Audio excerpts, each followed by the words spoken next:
I'm sure some of you who are very smart on Fighting Hope West are like, yeah, there's one other problem though, dude.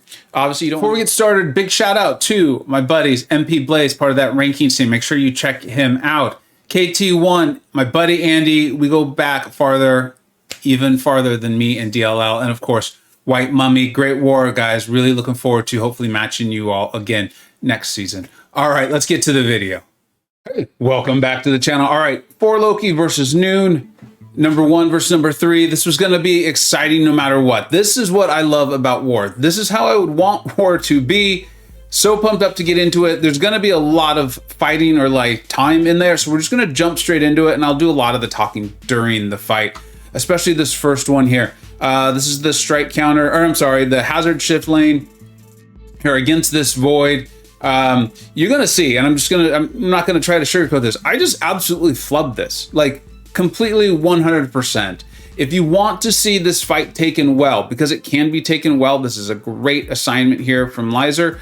I will link Super Sam's video in the description. He took this exact same fight in BG2 for us. Absolutely sold it. I think he came out with like 95% health. He does a tremendous, fantastic job, and he kind of talks about it really well. I'll link it. So I think it'd be smart to go ahead and check that out. You can see though, I'm just playing it terribly. I'm not managing my combo. None of the things you should do when you're fighting against Void. It's particularly problematic here because when he gets the debuff on me, he's going to get a Fury for 480%.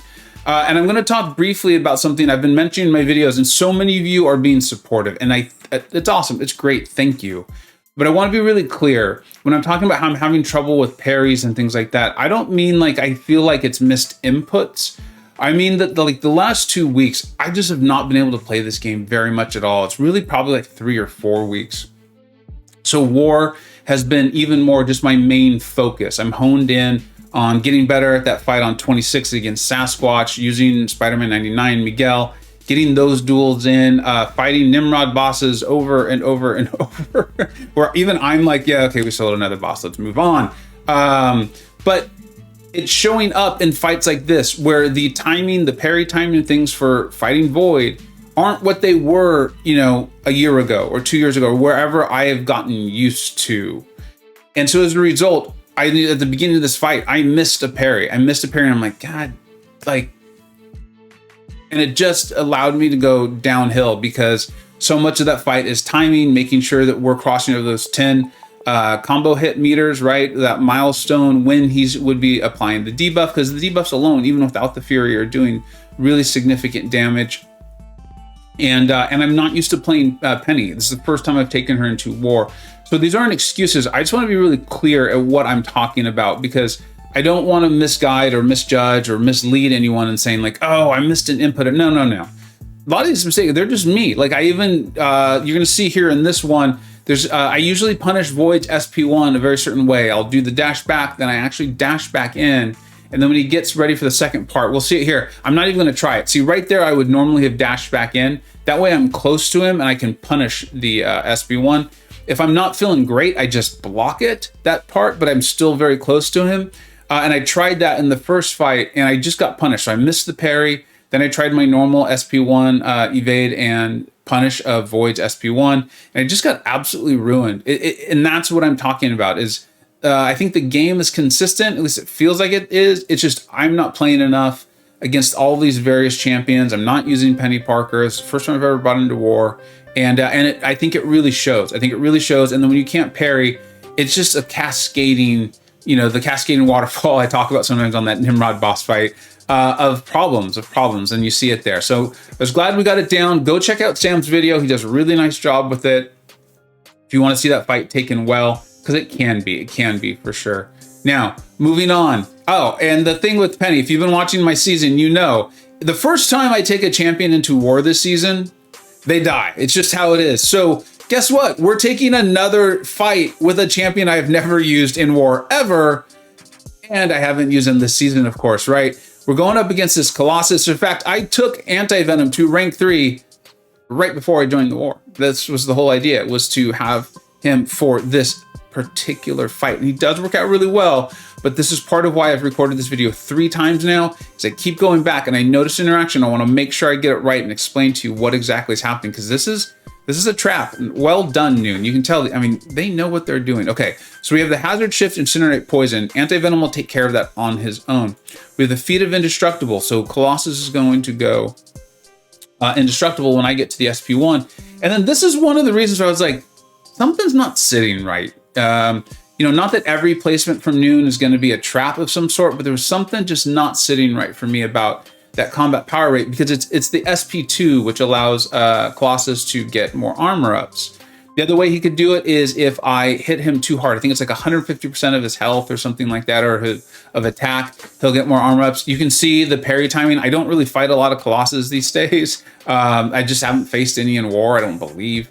So you can see the timing, but I really wasn't worried. What the plan was is to cycle my SP1s as much as possible. We noticed earlier, I don't believe he was running willpower, but I'm still going to try to stick with the Spectre. I don't know. I just did. I wanted to keep things simple, not complicate this fight. Like I said, I've never used Anti-Venom before, never taken this this fight. So I'm going to SP1. I'm going to try to, I was supposed to be landing my heavies to get the stagger. Now, I thought the stagger was a really good idea to handle that indestructible, but eventually you're going to see I just stopped paying attention to that altogether. And then I've got to keep an eye on the global, which is what gave him that the unstoppable. I'm sure you're getting familiar with that. There's champions who benefit from it. They're going to get the armor up. Watch, he's about to get it.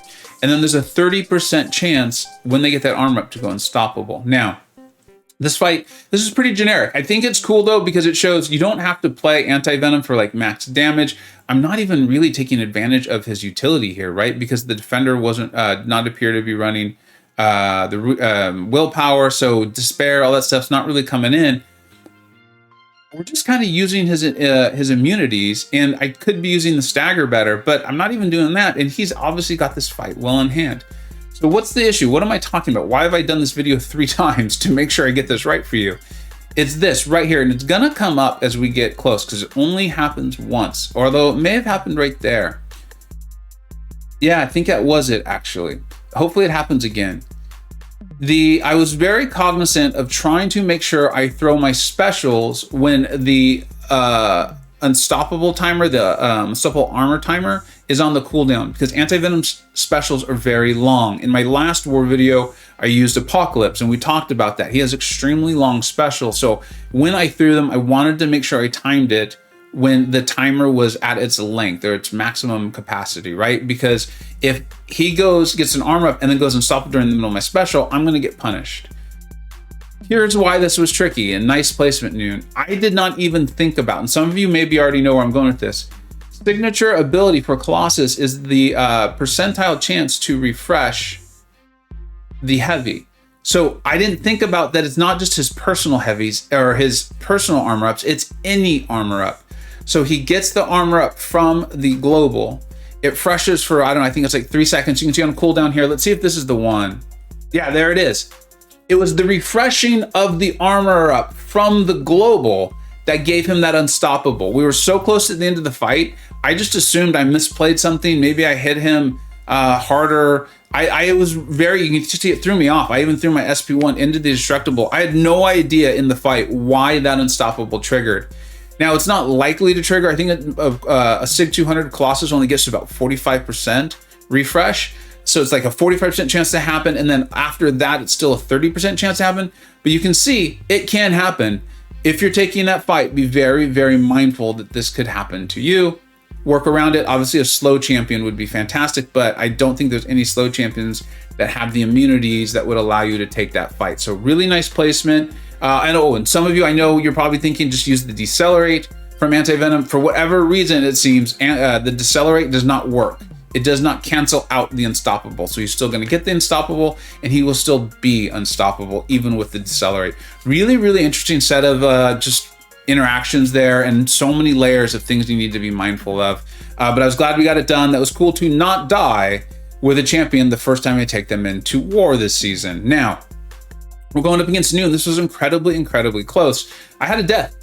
At that point, you're like, okay, don't let it turn into 2. Just don't let it turn into 2. Everyone, it happens. Deaths happen more than I'd like to this season, but that's not the way to be thinking about it. The way to be thinking about it is like, okay, just clean up. It is what it is. Move on. It happened. Nothing you can do about it now. So I was happy to get that fight done with Colossus. Now moving into this lane, we're now in lane 7 of section 2. And if you've been watching my videos, you know, this is my comfort zone. We got Spider-Man 99 now. We're good to go. Now the problem is, because it's NewN, I've never taken these fights before. We're going up against this Hulkbuster, whose animations I'm pretty familiar with. I've got this down. He's going to be benefiting from the stoppable armor. He's going to get that, I believe it's every 15 seconds. He's going to get his own armor up buff, so got to be mindful of that. And then when he crosses, I believe it was 15% health threshold. I wanted to be very mindful of that too. Spider-Man 99 will handle Spite for me because he's not going to get buffs. I'm going to do what I can to parry and heavy here just to get this started. I want to refresh my Wither. Keep that going. You can see the parry timing. It's really in my head there. I know it was. You can see me be late on this one and the next fight too. And then to get to my SP3 so I can land that slow and then not have to worry about it. I'm sure some of you who are very smart on fighting Hulkbuster are like, yeah, there's one other problem though, dude. Obviously you don't want to get hit in the face, but that's what I was talking about, the slow punish from the parry. When you crit Hulkbuster, I believe there's a 60% chance for him to land a shock on you. It's about to happen. It's about to happen to me. And I have nothing to help me out with that shock. I believe it happened right there on that hit, right before the SP3. We're gonna get up to 3 shocks at a point in time. And like I told you, my thought wasn't like, oh no, I died, I can't die again. My thought was, you gotta figure this out. Like, you can't do anything about the past. We can do something about this. I know this node, I know how to play Spider-Man 99. If the shocks kill me, they do. It is what it is. But I'm gonna do everything I can in that in-between time, however much time I have left, to get this Hulkbuster down. I need to continue to refresh my my slow. I've lost the Wither now, because the shock did kind of like unnerve me a little bit. But I need to keep refreshing my slow, so that way if he goes unstoppable, my slow kind of counters it, overpowers it, cancels it out, let's call it. And I want to get to my SB2. I want to, if I can land a Wither, because I really don't want Hulkbuster throwing an unblockable special 2. We've got 4 different debuffs up. I went for it there. I know Miguel can hit hard. He can, especially when you've got those different debuffs up there. I was like, I'm going to take the chance of crossing that 15% threshold that we talked about for Hulkbuster's health. Miguel did plenty of damage. You could see Hulkbuster did go unstoppable there, but it was too late for Hulkbuster. Now, moving into this fight against Thing. Again, another like layer on top of a layer of fights, right? We've got aspect of evolution, kinetic transference. Here's something I want you to see. Blah, blah, blah, aspect of evolution, ability accuracy attributes by 5% for the remainder of the fight. So that's gonna be growing every time he fills a bar of power. In the middle of the fight, I thought about, dude, even with slow up, is he still gonna go unstoppable? Now, Liza and I talked at length. We were still thinking definitely go to the SP3, get the slow up, and then I don't have to worry about rock stacks. The kind of issue here was almost Spider-Man 99 is so good for this node. We both foresaw this potential doomsday scenario where I get in trouble with the rock stacks and I need Thing to throw a special, but because of my Wither and because of the node, I can't get Thing to a bar of power to throw a special. So we still wanted to refresh the Wither debuff. I'm landing the exhaustion. You see how I'm playing it, right? I have that plus 25% combat power rate when the Wither's up, which really helps Miguel get to his special 3. And that's another reason why the Anti-Venom synergy is so nice for Spider-Man 99. And if I can get to my SP3, I'm thinking like, Thing's only got 1 bar. I don't think he's even gotten a bar of power yet in this fight. It wouldn't matter. The increased ability actually won't matter because it's when he crosses those bars of power. This fight is going like absolutely beautifully. So here we go, right? So we're gonna go and smack him up a little bit, and I'm just feeling great. I'm like, I don't even care. And a lot of people actually told me like, look, if you have slow up on, it does not even matter. It doesn't matter. He's not gonna go unstoppable. He's not unstoppable. Don't even sweat it. So I was feeling really confident. I'm just gonna keep up the slow, which I'm going to do by dexing, right? So the slow is a 25-second slow, and it pause. All the personal debuffs are pause by dexing, right? Instead of getting the buff, you pause those. And then watch, I'm gonna land this SP2. I was already happy with how we were doing in the health bar race. I landed that SP2, it took off a significant amount of health, and we did not trigger Thing's protection. So I was like, oh, we're good to go. Nothing could possibly go wrong now. So I'm trying to bait this special from thing here, because I'm still a little unsure about the unstoppable. But right here, watch, you're gonna see me throw him over 15, no unstoppable. So I'm like, oh, these guys were right. Why don't I just trust my leadership more, right? Okay, so now we're going in. I'm so happy. Whoa, he's unstoppable. I reacted in time. Thankfully, I saw it, so it was still a little side eye, little eyebrow raised, let's call it. And right here, I'm like, okay, let's try it again. And you saw each time that all 3 times he loses the rock stacks. He loses 3 rock stacks. Twice, no unstoppable occurs. Once it does, I've showed that to my alliance mates. They seem to feel certain that it's just a visual glitch, that even though the unstoppable came up, my slow was still counteracting it. So my advice is that should work. It should work fine. That's the advice of my alliance leaders. I'm still really scared to see that sometimes it comes up, sometimes it doesn't. I will check in at some point with the CCP on that server and see if I can get an answer. And if it's just a visual bug, cool, right? Good to know. All right, now moving on to this Mojo here. You've seen me take this fight a ton of times. Like I said, once I got to the Hulkbuster, I was in my comfort zone as far as the nodes were concerned. It's just the defenders themselves are going to be adding a layer of complexity. And so on this one, it is what it is, right? And then kind of going to the earlier point I was talking about with the dexing, like in the pairing, you're going to see I've fought Mojo so many times. I've taken this node so many times over the last 3 seasons. Mojo in particular, used Mr. Negative for it, and then Spider-Man 99. That I don't have problems. I miss a parry at some point, but I know I actually missed it. That wasn't the game. That was just me. Because I know the timing, I know the animations, right? So we're going to get to our SB2 on this node. The defender will go indestructible when you get to your SB2. So you want to wait. You don't throw it into it. Miguel's SB2 is relatively quick, so the indestructible will take most of it up. It's fine letting him hit into my block because he's losing power when he does that. Watch, see? And then we're just going to do this a bunch. I think right here is where I missed the parry. I'm going to do the dex parry. And I had it twice there. I think it's this one. Yeah, no, I know I missed one. Yeah, there we go. I was like, no. I knew I missed one. And unfortunately, that ends up sending into my special 3, which means we get to see the special 3 animation for Mojo. We didn't get to see Miguel's, which is a little disappointing. I would have liked to have seen that.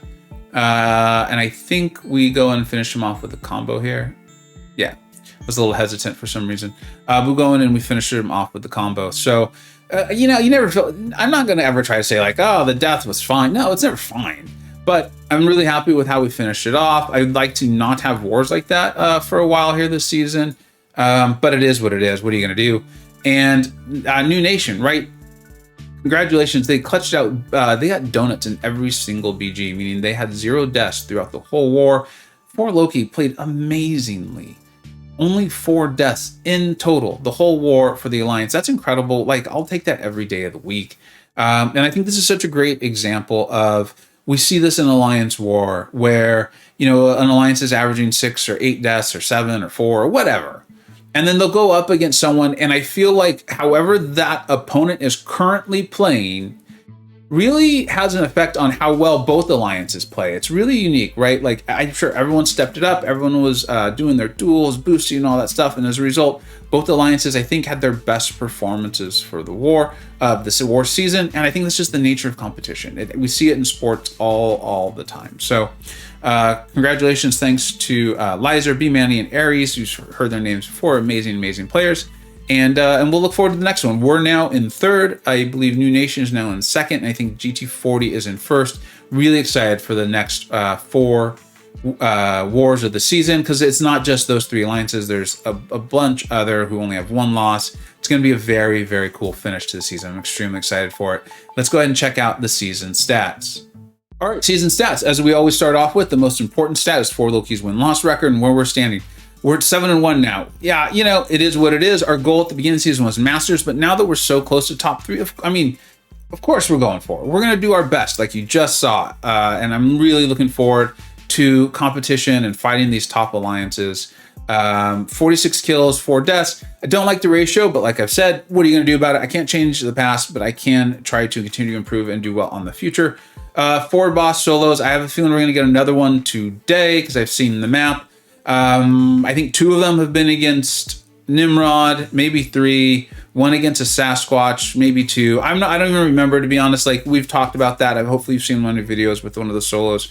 And Miguel just kind of, you got to do some things, but you would have to have a cascading waterfall of errors to die, I think, against a Nimrod boss with Miguel, the way it's currently situated. So it is what it is. 8 total champions used. That's great. I love using the breadth of my roster. Don't like that poor Nimrod, Corvus, and Peni Parker all died in their first war. I am sorry. I feel badly for them. They're so much better than that. At least Anti-Venom didn't, right? And then 3 defender kills. NewN didn't die, so of course we didn't increase that. Thank you so much for watching. I'm having a blast. I will admit this season's a little bit stressful for me, but it's not because of anything to do with the game itself as much as I'm very, very busy. I'm very busy with work for good reasons, though. Please don't feel badly for me. And as a result, just taking the time that's necessary to compete at this level, it's a little bit stressful. It's a little tough to come up with, but we'll figure it out. We've got 4 wars left, and I'm looking forward to doing really well in them, continue to fight on with 4 Loki, and then at the off season, we'll have to just examine where things are at. I'm going to try to push that off until then, right? Try not to make that decision now. Thank you so much for watching. I hope your season is going exceptionally well, and I always appreciate. Take care. I hope you either learned something, were entertained, or even better, a little bit of both. Don't forget to like, subscribe. Thanks so much for watching. Take care.